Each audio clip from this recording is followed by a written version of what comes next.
Hola a todos, vamos a iniciar nuestra segunda cápsula con el tema procesamiento del lenguaje natural o también por sus siglas en inglés NLP.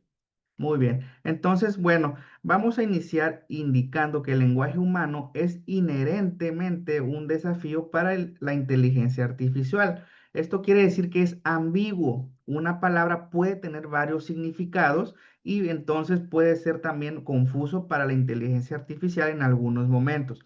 También es contextual, ya que el significado cambia con la frase. Podemos tener en este caso diferentes elementos dentro de una oración y entonces estos pueden cambiar de una frase a otra, también confundiendo a la inteligencia en este caso.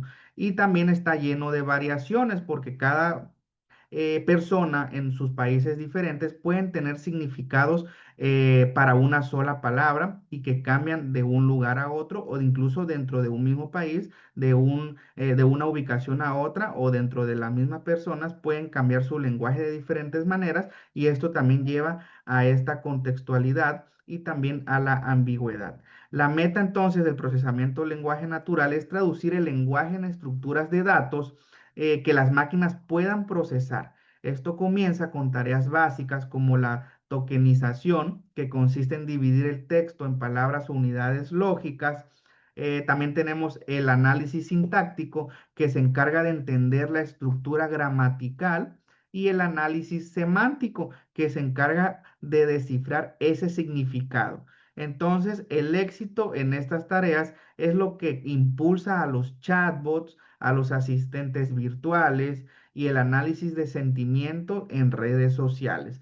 Todo esto que estamos conociendo aquí, nosotros lo estamos utilizando en algún momento dentro de nuestra vida diaria e incluso puede ser que no lo sepamos, como en este caso.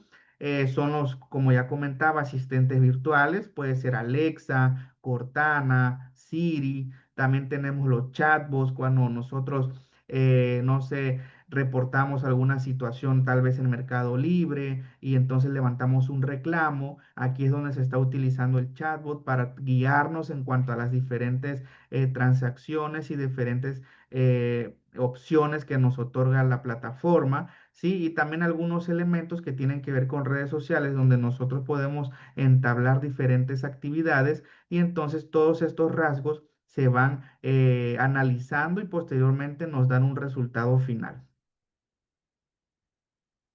Vamos a tener entonces en este caso modelos de lenguaje, ¿sí? Como son la secuencia a atención, ¿sí? La evolución en los modelos de lenguaje fue dramática en su momento, entonces las primeras, en este caso las primeras RNN, como habíamos comentado en la cápsula pasada, procesaban el texto palabra por palabra, lo que dificultaba recordar el contexto al inicio de un párrafo largo. ¿Sí? Esta fue la mayor desventaja. Teníamos mucho texto y entonces era muy difícil poder entenderlo y posteriormente procesarlo. Esto se conoce como el problema de la dependencia de contexto a largo plazo, porque pues como su nombre lo indica, teníamos mucho elemento que leer y que analizar y entonces el procesamiento se dificultaba cada vez más. Entonces, ¿qué fue lo que pasó? Bueno, hubo una solución muy innovadora que fue llamado attention, el mecanismo de attention, o también atención en español. La atención permite que el modelo, al procesar una sola palabra, sea capaz de pasar la importancia de todas las otras palabras en el texto de manera simultánea. Esto condujo a la arquitectura Transformer y a los modelos generativos, LLMS, como lo podemos observar aquí en la presentación. Estos grandes modelos de lenguaje que hoy son capaces de generar texto coherente y realizar complejas tareas de razonamiento. Dentro del aprendizaje por refuerzo, también se cambió un paradigma radicalmente distinto llamado justamente el RL o aprendizaje por refuerzo, ¿sí? El RL es el aprendizaje a través de la interacción, ensayo y error dentro de un entorno, ¿sí? En este caso, este tipo de aprendizaje es muy común en nuestra vida diaria cuando estamos aprendiendo, cuando estamos analizando, cuando estamos leyendo cierto tema tal vez nuevo para nosotros, y entonces es necesario practicar. Y en algunos momentos dentro de esa práctica, pues vamos a fallar, vamos a tener errores, no lo vamos a hacer 100% correcto. Entonces, ese es el ensayo y error, y el aprendizaje por refuerzo es, en este caso, el paradigma que se encarga de este tipo de aprendizaje.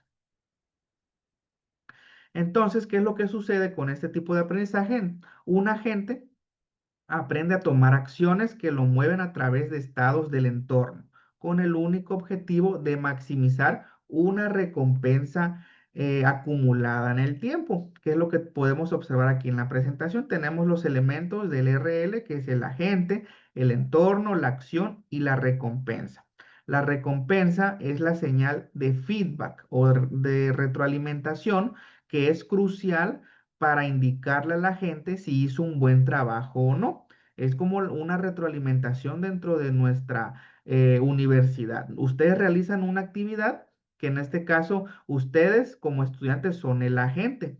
El entorno, en este caso, se podría decir que es la plataforma de la universidad donde ustedes van a interactuar, y la acción es, en este caso, su actividad, o subir o entregar la actividad. Y la recompensa, bueno, va a ser en este caso parte de su feedback, donde ustedes van a conocer si hicieron bien o hicieron mal su actividad, ¿sí? Entonces, la meta final es que la gente aprenda la política óptima, que no es otra cosa que el mejor conjunto de decisiones posibles para cada situación o estado que se le presente. Si ustedes realizaron su actividad correctamente, bueno, entonces quiere decir que pudieron llegar a la solución exacta, y ya no será necesario tal vez en algún momento volver a repetirlo. Sin embargo, si tuvieron una retroalimentación negativa, quiere decir que es necesario corregir esa actividad y volver a realizarla, o modificarla de alguna manera. Y bueno, esto nos lleva a otras decisiones donde es posible mejorar. Y justamente ese es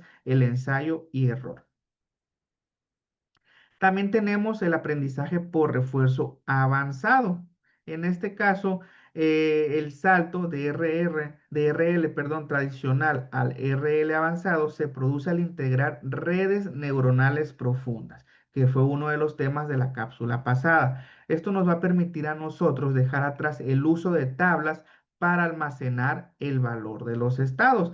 Y aquí tenemos entonces las Deep Q Networks, que utilizan redes neuronales para estimar la función Q, que en este caso Q representa el valor esperado de una acción en un estado. Esta técnica es fundamental para que la inteligencia artificial lograra jugar videojuegos, por ejemplo. Otro enfoque es el aprendizaje basado en políticas, que entrena directamente la red para que prediga la política o la mejor acción a tomar, sin calcular primero el valor de ese estado. También es algo muy importante para este tipo eh, de aprendizajes.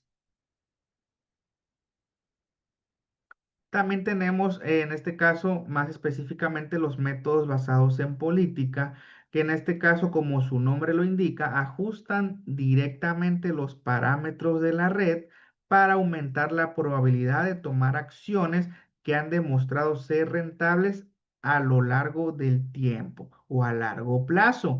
Uno de los algoritmos más estables y utilizados en esta familia es el llamado PPO, o Proximal Policy Optimization, ¿sí? La ventaja de estos métodos es su efectividad en entornos complejos con acciones continuas. Esto quiere decir que se puede utilizar tanto para el control robótico o la simulación física, donde las acciones no se limitan a un conjunto discreto de opciones. Es algo fundamental, ya que este tipo de métodos nosotros lo vamos a poder encontrar en las automatizaciones, ¿sí? En el control, como su nombre lo indica, automatizado o robótico. De igual manera lo vamos a poder encontrar en simulaciones, cuando nosotros estemos realizando ciertas acciones o ciertas actividades que tengan que ver con simular un aspecto efecto llevar algo real a algo digital posiblemente, entonces aquí es donde nosotros vamos a poder encontrar estos entornos complejos donde vamos a hacer uso de estos métodos basados en políticas. Y justamente vamos a hablar entonces de algunos elementos donde nosotros vamos a poder encontrarlos. En este caso son aplicaciones dentro de la industria. Las aplicaciones de estas técnicas son el motor de la automatización avanzada, como había comentado hace un momento. En este caso permiten la traducción y el resumen instantáneo y contextual de grandes volúmenes de documentos. Esto es invaluable en la gestión legal o financiera, donde son aspectos o profesiones o actividades donde se tiene demasiado texto o demasiados documentos que a veces es imposible para que un humano pueda analizarlo, leerlo o en algún momento poder también tomarlo en cuenta para ciertas acciones. Entonces, aquí es donde utilizamos en este caso este tipo de automatización para poder leer o analizar grandes volúmenes de documentos, principalmente en la parte legal, financiera, donde ya tenemos que calcular, además de poder analizar texto, ¿sí? Entonces aquí el RL brilla en el control y robótica, donde se utiliza para entrenar robots para tareas complejas sin necesidad de programar explícitamente cada movimiento. Aquí ya también estamos aprendiendo acerca de la automatización, la machine learning, donde el mismo robot a través de este tipo de redes puede en este caso aprender y puede autoprogramarse ciertos elementos o ciertas características o ciertas tareas sin que el desarrollador o el programador las codifique explícitamente. También es posible aplicarlo a la gestión de recursos, por ejemplo, optimizando el consumo energético y la distribución de carga en grandes centros de datos. Eso también es importante, ya que nosotros vamos a poder utilizarla en situaciones donde, como parecido a la traducción y resumen, sí vamos a tener grandes cantidades de información que una persona, un humano de manera normal, sería incapaz de poder optimizar, analizar o gestionar. Como conclusión, vamos a conocer algunos pequeños desafíos para el futuro. Sí, vamos a cerrar esta cápsula reconociendo algunos de estos desafíos que impulsan a la investigación de todos estos elementos de redes neuronales, redes convolucionales, etcétera. ¿Sí?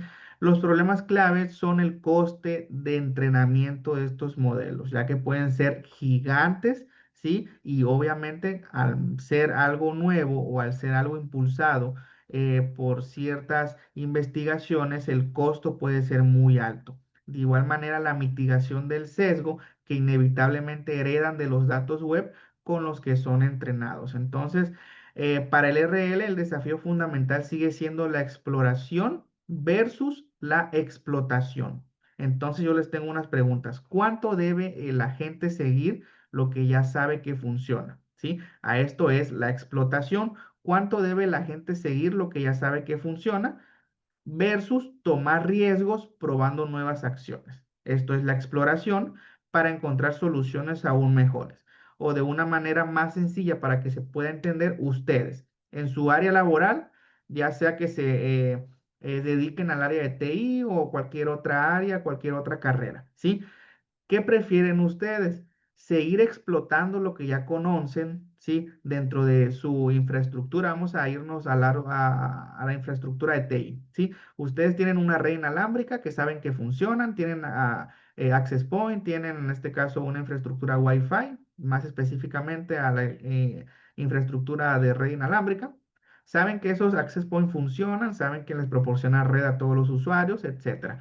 Entonces, ustedes prefieren continuar con esa tecnología que posiblemente sea no antigua, pero por ejemplo ya tenga quizás 5 años. Ustedes ya saben que salieron modelos más nuevos, tecnologías más nuevas que posiblemente les permitan una mayor comunicación, redes inalámbricas o un Wi-Fi más rápido, más estable, etcétera. O prefieren justamente tomar riesgos probando nuevas acciones, que aquí es donde ustedes van a explorar y en algún momento solucionar o mejorar esa solución que ya tienen de la red inalámbrica, ¿sí? Entonces aquí es donde a veces nosotros decimos, no, pues si algo funciona, no lo toques. Entonces, justamente a eso se define esta pregunta. ¿Ustedes prefieren lo que ya saben que funcionan o prefieren tomar riesgos, pero encontrar una solución quizás mejor?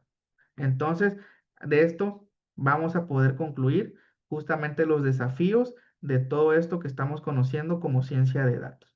Y nos vamos a ver en la próxima cápsula con un tema también importante que tiene que ver con los métodos para el análisis de datos secuenciales, pero con dependencias temporales. Hasta luego.